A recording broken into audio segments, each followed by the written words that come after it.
oras na naman po ng pagluluto. Ngayon po ay magluluto tayo ng isang Ilocano dish. Ito ang pinakbet na malunggay.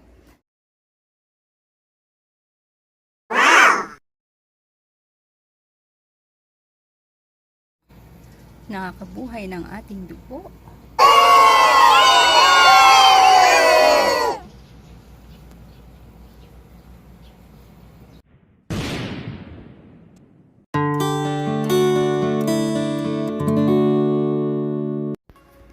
Ganito po ang pagbabalat ng bunga ng malunggay.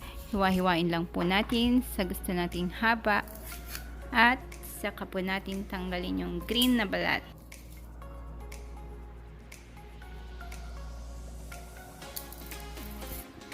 Ganyan po ang itsura niya pag nabalatan. So ngayon nabalatan na natin, i-prepare po natin yung ibang sangkap.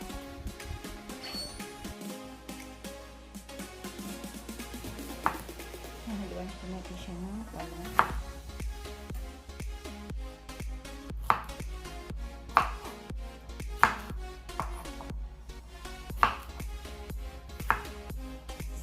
Mas masarap po sa pakbet ang madaming kamatis. Yung inang ko magaling magluto. Ang sarap kumain. Ayan.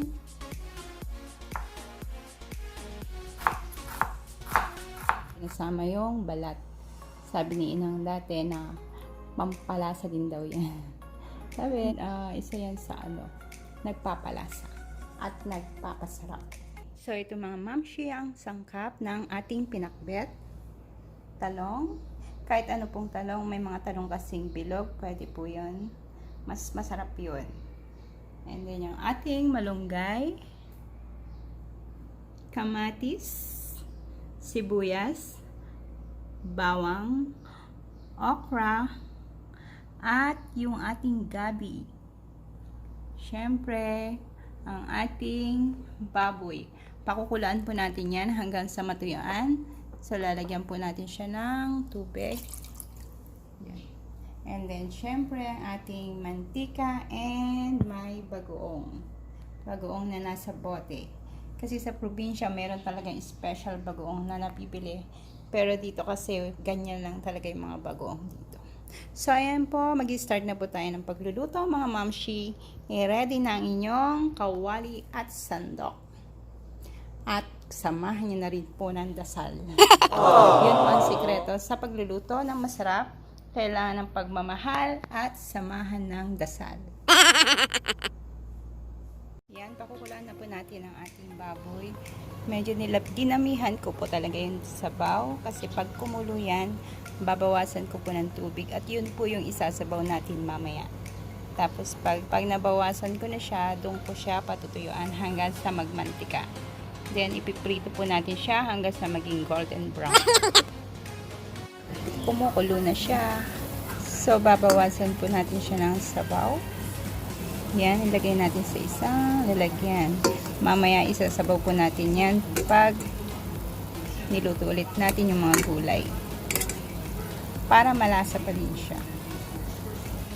So, yan. Antayin lang natin magmantika. Pag natuyuan na po siya, dagdagan po natin ng konting mantika para maprito siya. Tapos itong sabaw, set aside natin. Wala na siyang tubig. Lagyan na po tayo ng mantika. Konti lang. And prito natin. So, ayan mga mamshi, brown na po siya. Ingat lang po tayo kasi matilamsik yan.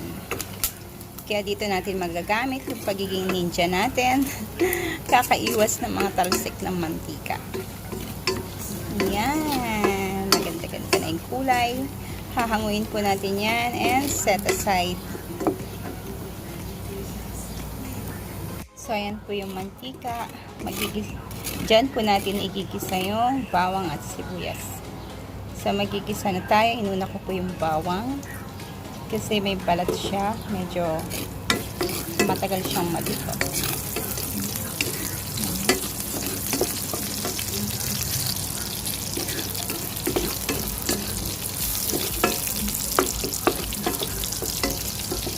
Yan. Ganyan kasi magluto yung inang ko dati. Nung maliit pa ako. May balat po. Hindi niya tinatanggal. Dahil sabi niya, yan daw isa sa napakasarap. Sunod na po natin ang sibuyas. At yung kamatis.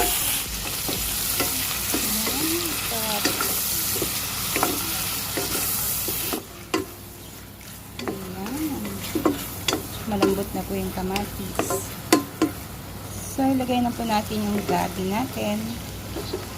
Pero, ang nilalagay talaga dyan is kamote. Mas gusto ko kasi yung lasa ng gabi. Yan.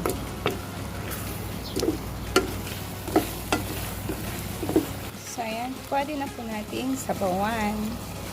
Yung sabaw kanina ng baboy, yun po ang ilalagay natin para malasa. Takpan muna natin at antayin po natin kumulo bago natin lagyan ng bagoong. Lagyan na po natin ng bagoong. Konti lang po. Huwag po natin aalatan kasi mas madali pong magdagdag kesa magbawas ng alat. Ilagay po ang bunga ng malunggay at talong. Yan. Pag kumulo po yung gulay natin, ilagay na rin po natin yung karne ng baboy.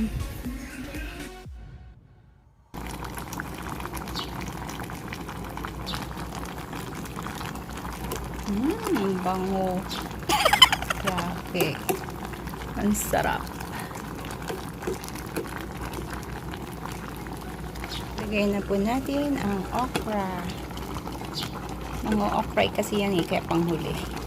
Hindi, madali lang kasi maluto yung okra at hindi siya masarap pag overcook. At ang sili. Nagpapadagdag din po ng lasa ang sili.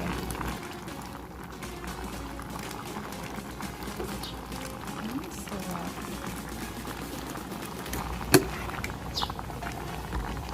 Ay naku. Ang sarap talaga pag ganito yung ulam. Makakalimutan mo si diet. Sarap na. Malalaman ko pagluto na. Kukuha po kayo ng isa. Then, titignan nyo kung malambot na siya. Ayan, malambot na. Patayin na po natin ang apoy. Ayan, charan. Lagot kang pakbet ka.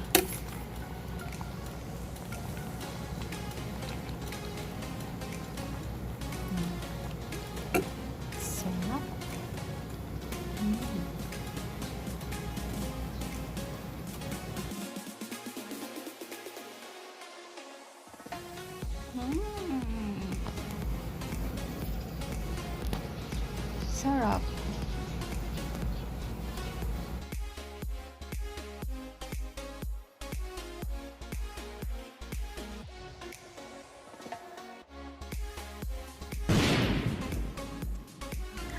Ang sarap po ng gabi.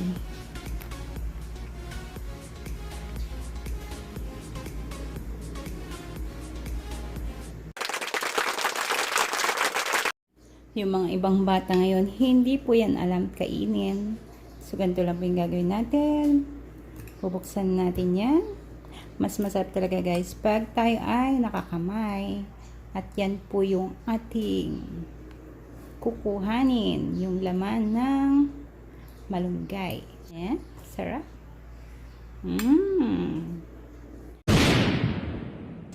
Thank you for watching. Maraming pong salamat sa mga nanood ng video ko. At sa mga hindi pa po nakapag-subscribe, please like and subscribe. And click the bell button na rin po para ma-update po kayo sa aking mga bagong vlogadags. And sana nagustuhan nyo rin po yung ulam natin for today.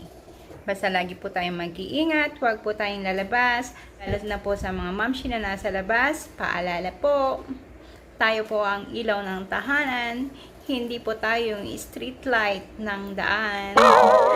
Bye-bye!